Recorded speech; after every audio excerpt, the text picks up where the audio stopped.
नमस्कार, आप देख रहे हैं कैपिटल टीवी का खास शो विपक्ष ऑलवेज बेदम। मैं हूं परवीन जैन। संसद के मॉनसून सत्र का दूसरा दिन भी हंगामे की भेंट चढ़ गया।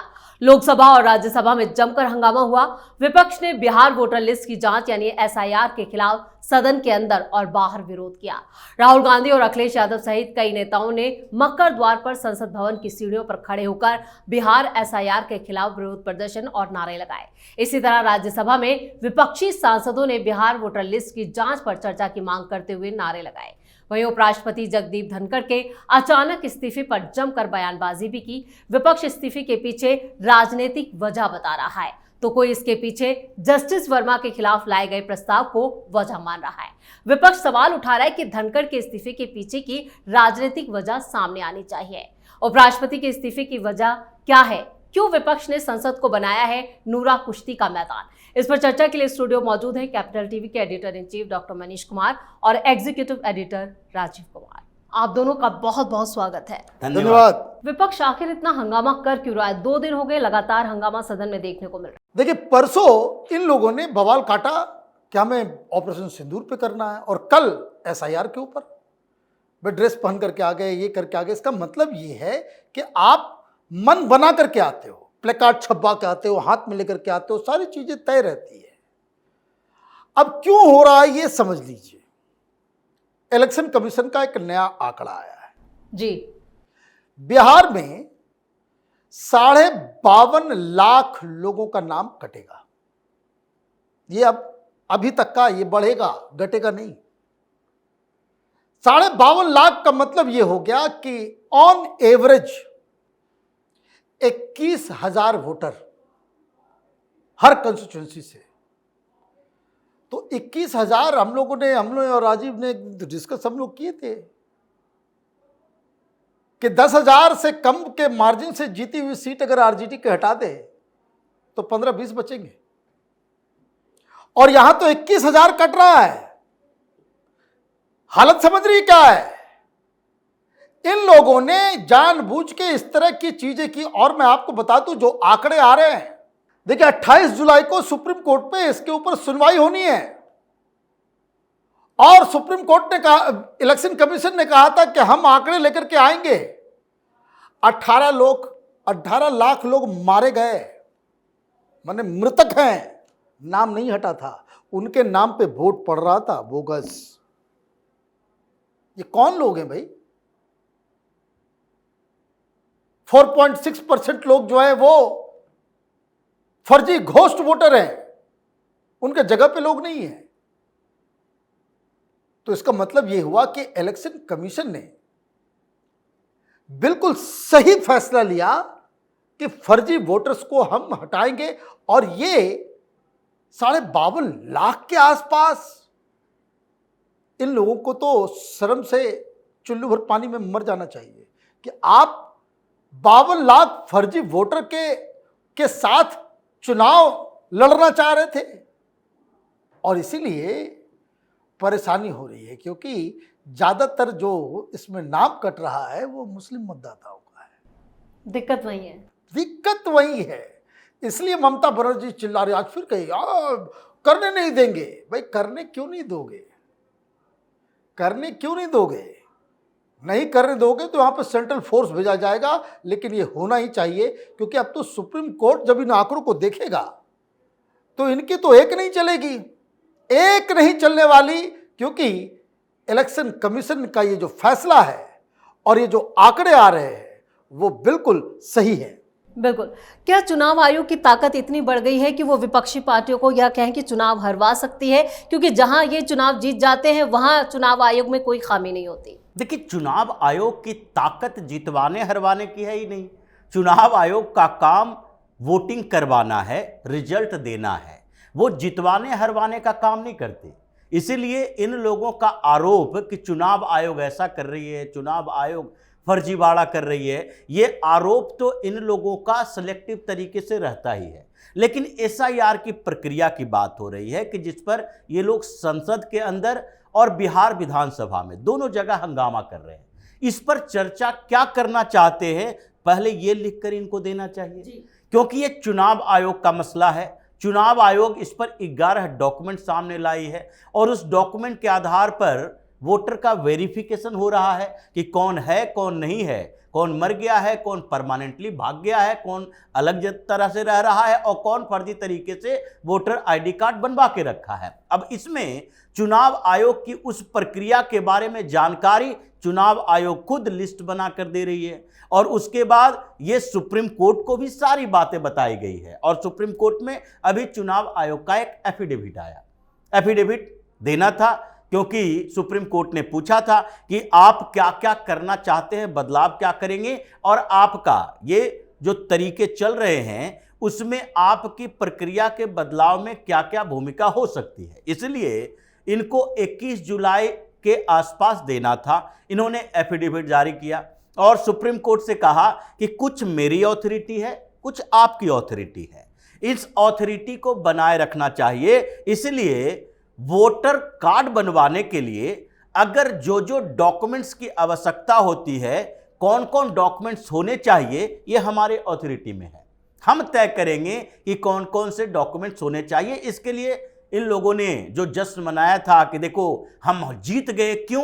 क्योंकि चुनाव आयोग को सजेशन दिया गया सुप्रीम कोर्ट की तरफ से कि voter ID card, ration card और आधार कार्ड, इन तीनों डॉक्यूमेंट्स को उसमें इंक्लूड किया जाए और चुनाव आयोग ने कहा इन तीनों को हम इंक्लूड नहीं करेंगे।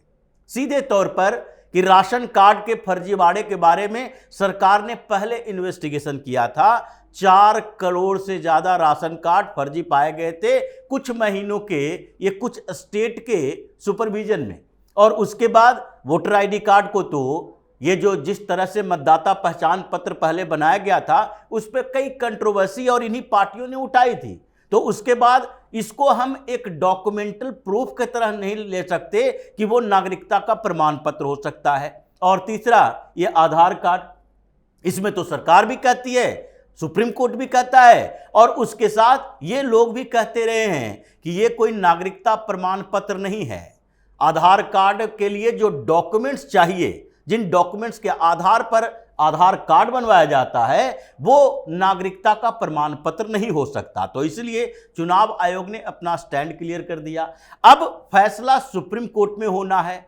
अगर आप संसद के अंदर एसआईआर पर चर्चा करना चाहते हो तो आप कौन सा ऐसा लॉजिक दोगे जो लॉजिक सुप्रीम कोर्ट के अंदर नहीं दे सकते और सुप्रीम कोर्ट को अपने कॉन्फिडेंस में नहीं ला सकते? आपने सारे तर्क दे दिए, सुप्रीम कोर्ट ने इस प्रक्रिया को संवैधानिक बता दिया। उसके बाद आप अगर सदन के अंदर चर्चा करोगे तो यही बातें करोगे कि इतने लाख वोट काट दिए, वोट की चोरी हो रही है, क्योंकि आपको पता है कि सदन के अंदर अगर बोलेंगे भी तो कोर्ट में चैलेंज नहीं किया जाएगा। लेकिन इस बात को लेकर हंगामा खड़ा करना मतलब साफ है कि चर्चा करवाना नहीं, केवल कंफ्यूजन क्रिएट करना इन लोगों का काम है।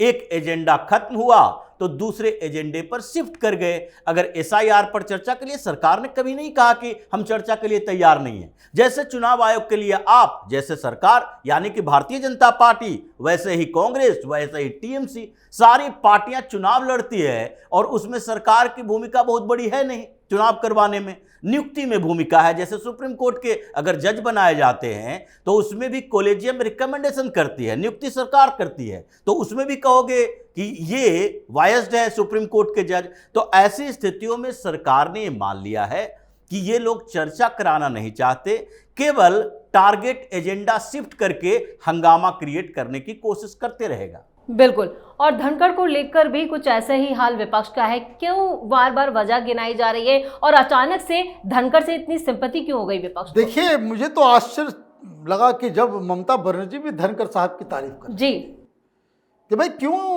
उन्होंने इस्तीफा दे दिया। भाई देखिए, पहली चीज कि एक व्यक्ति ने इस्तीफा दिया और बहुत ही ग्रेसफुल एग्जिट हुआ। आपने अगर उनके इस्तीफा का जो पत्र है उनको देखा होगा तो it is filled with gratitude प्रधानमंत्री के लिए, राष्ट्रपति के लिए, देश के लिए भी। और उन्होंने कहा कि देश अचानक से पूरी दुनिया में आगे बढ़ रहा है, उस पूरे प्रोसेस का मैं हिस्सा रहा, इस चीज के लिए मैं अपने आप को गर्वान्वित महसूस करता हूं। अब उन्होंने हेल्थ का रीजन दिया। आपके पास अगर कोई रीजन है, आपके पास कोई कहानी है तो आप आकर के बोलिए। दिक्कत क्या है? इस्तीफा उन्होंने दिया तो सवेरे क्या हुआ? कल सवेरे जब इसके ऊपर चर्चा शुरू हुई तो पहले मल्लिकार्जुन खड़गे आए, सबसे पहले मीडिया वाले गए कि भाई इन्होंने इस्तीफा दे दिया, तो उन्होंने कहा कि देखिए हमें तो इससे कोई लेना देना नहीं। अखिलेश यादव से पूछा गया, बोला कि भाई देखिए उनकी तबीयत खराब थी, बीच में वो कोलैप्स कर गए थे, तो वो हेल्थ को इसके ऊपर राजनीति नहीं होनी चाहिए। सारे लोग 12 बजे से पहले तक ये कह रहे थे कि इस पे राजनीति नहीं होनी चाहिए। राहुल गांधी की एंट्री होती है, ये कांग्रेस के उस तरह के लोग की एंट्री होती है कि नहीं नहीं इसके ऊपर जो है बवाल काटना चाहिए, तो 4-5 पत्रकारों को लगाया गया, कहानी गढ़नी शुरू हो गई। कई थ्योरी भी चल रही है ना, तो 3-4 थ्योरीज निकल गए। फिर अचानक से जो 12 बजे तक ये कह रहा था विपक्ष कि इसके ऊपर राजनीति नहीं होनी चाहिए, अचानक से आपको क्या मिर्ची लग गई भाई? अचानक से क्या हो गया आपको? सारे घोड़े छोड़ दिया आपने, या यूट्यूब के ऊपर इधर उधर सब जगह जो है वो थ्योरी आप देना चालू कर दिए कि भाई ये मोदी ने ऐसा करवा दिया, इस्तीफा लिया गया है, कुछ जरूर अंदर बहुत बड़ा कांड हुआ है।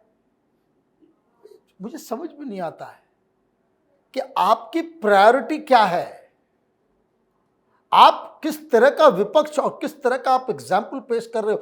पहला दिन आपने बर्बाद किया किस चीज में? जो बातें तय हो गई बिजनेस एडवाइजरी कमेटी में, उस मीटिंग के पहले ही आपने संसद नहीं चलने दिया। अब एसआईआर के ऊपर आपने बिजनेस एडवाइजरी कमेटी में बातचीत हुई नहीं हुई, अभी तो एक सब्जेक्ट के ऊपर डिस्कशन हो रहा है, तो उसका तय कर लो, फिर उसके बाद एसआईआर के ऊपर करना, इसमें भी 10 घंटा तय कर लेना। दिक्कत क्या है? इनको इस बात का डर लगा हुआ है कि मोदी सरकार कुछ बड़ा करने वाली है, और अगर हमने सुचारू रूप से संसद को चलने दिया तो वो उस काम को निकाल ले जाएंगे और फिर हमारे हाथ में कुछ नहीं बचेगा। बिल्कुल, आज भी जब सदन की कार्रवाई शुरू होगी तो विपक्ष के यही तेवर रहने वाले हैं। आज भी धनखड़ पर चर्चा या इसी तरह एसआईआर पर बवाल काटेगा विपक्ष। देखिए, धनखड़ के इस्तीफे पर चर्चा नहीं हो सकती, ये तो पॉलिटिकल सवाल उठाए जा रहे हैं। और सवाल क्यों उठाए जा रहे हैं? विपक्ष को क्या लेना देना है, कांग्रेस को क्या समस्या है? इस समस्या के लिए कांग्रेस तो हंगामा करेगी नहीं कि भारतीय जनता पार्टी के अंदर कुछ चल रहा है और जगदीप धनखड़ के इस्तीफे से भारतीय जनता पार्टी के अंदर कुछ बवाल पैदा होगा, कुछ नाराजगी होगी, उससे तो कांग्रेस को फायदा होगा। इनको समस्या कुछ और है। समस्या लग रहा है कि यार अब तो अचानक से इस्तीफा हो गया, तो इस्तीफा हो गया तो आगे चुनाव भी होगा। अब चुनाव होगा तो उसके लिए हमें अपने सांसदों को पकड़ कर रखना पड़ेगा। क्या करोगे? क्योंकि उपराष्ट्रपति के चुनाव में व्हिप जारी नहीं कर सकते। आपको अपने सांसदों को समझाना पड़ेगा कि आप किसके पक्ष में वोट दोगे। ये भले ही सीक्रेट वोटिंग होती है, गुप्त मतदान होता है, लेकिन वोट काउंट तो होंगे, और वोट काउंट होंगे तो पता चल जाएगा कि अभी अगर भारतीय जनता पार्टी और उसकी सहयोगी पार्टियों के साथ जो लोकसभा और राज्यसभा में दोनों जगह मिलाकर 422 सांसद हैं, जो कि बहुमत से ज्यादा है। अगर अभी 786 सांसद दोनों मिला के सदन को देख लें तो उसमें से 6 सांसद ऐसे हैं जो पद है जो खाली है। 4 राज्यसभा का पद खाली है जम्मू कश्मीर का, 1 राज्यसभा अभी अरोड़ा ने भी इस्तीफा दे दिया है। उसके बाद एक वसीरहट से लोकसभा का अभी उपचुनाव नहीं हुआ क्योंकि वो कोर्ट में मामला चल रहा है, टीएमसी वाले हल्ला हंगामा कर रहे थे। तो उसमें के बावजूद अगर जीत के लिए उपराष्ट्रपति पद पर चाहिए तो कितने सांसदों के समर्थन की जरूरत पड़ेगी? 390-91, लेकिन इनके पास 422 से ज्यादा है। अब समस्या विपक्ष के पास यह है कि जैसे स्पीकर के चुनाव में हुआ, उसके बाद इन लोगों ने ध्वनि मत से कह दिया कि नहीं नहीं हम चुनाव में नहीं जाएंगे, ध्वनि मत से ही पास कर दो। डिप्टी स्पीकर का चुनाव की बात नहीं हो रही है। अब अचानक से जगदीप धनखड़ के इस्तीफे के बाद उपराष्ट्रपति का चुनाव होगा। कांग्रेस के अंदर कियोस्क मचा हुआ है, ये अपने सांसदों को पकड़ कर नहीं रख सकते। और शशि थरूर ने जिस तरह से पूरी तरह से अपना मोर्चा खोल दिया है, उनके समर्थक सांसद भी हैं। इस बीच कांग्रेस में जो राहुल गांधी ने जो व्यवहार किया कि बुढ़ों को, बुजुर्गों को, अपने ही कांग्रेस के वरिष्ठ सांसदों को लंगड़ा घोड़ा तक कह दिया, उससे पार्टी के अंदर और हंगामा चल रहा है। तो अगर ये चुनाव होता है तो उस समय 422 के जगह 500 के आसपास वोट मिल जाते हैं तो ये वोट किसके होंगे? इन लोगों को डर यही लग रहा है कि इस चुनाव के बाद हमारी औकात पता चल जाएगी कि अभी संसद के अंदर ये जो चीख चिल्ला कर रहे थे कि 99 सांसद, कांग्रेस कहीं 50 पर सिमट न जाए, यही समस्या इन लोगों को दिख रहा है। चलिए, इस तमाम जानकारी के लिए और सटीक विश्लेषण के लिए आप दोनों का बहुत बहुत धन्यवाद। विपक्ष लगातार संसद की गरिमा को धूमिल कर रहा है। पिछले 2 दिन में संसद की कार्रवाई को विपक्ष ने बाधित किया। लोकसभा में संसदीय कार्य मंत्री किरण रिजिजू ने जारी गतिरोध के लिए विपक्ष को जिम्मेदार ठहराया और जमकर हमला भी बोला। धनखड़ के इस्तीफे पर भी विपक्ष सिर्फ सियासत कर रहा है, जबकि प्रधानमंत्री ने खुद पोस्ट करके उनके उत्तम स्वास्थ्य की कामना की। विपक्षी दलों ने धनखड़ के अचानक इस्तीफे पर सवाल उठाए, जबकि बीजेपी ने कहा कि किसी के स्वास्थ्य पर राजनीति नहीं करनी चाहिए और उन्हें आराम की जरूरत है। यानी वजह कुछ नहीं है, एजेंडा कुछ नहीं है, लेकिन उसके बावजूद विपक्ष लगातार हंगामा कर रहा है। इस खास शो में इतना ही। वीडियो कैसा लगा कमेंट करके अपनी राय जरूर दें। वीडियो को लाइक करें, शेयर करें और कैपिटल टीवी को सब्सक्राइब जरूर करें। धन्यवाद।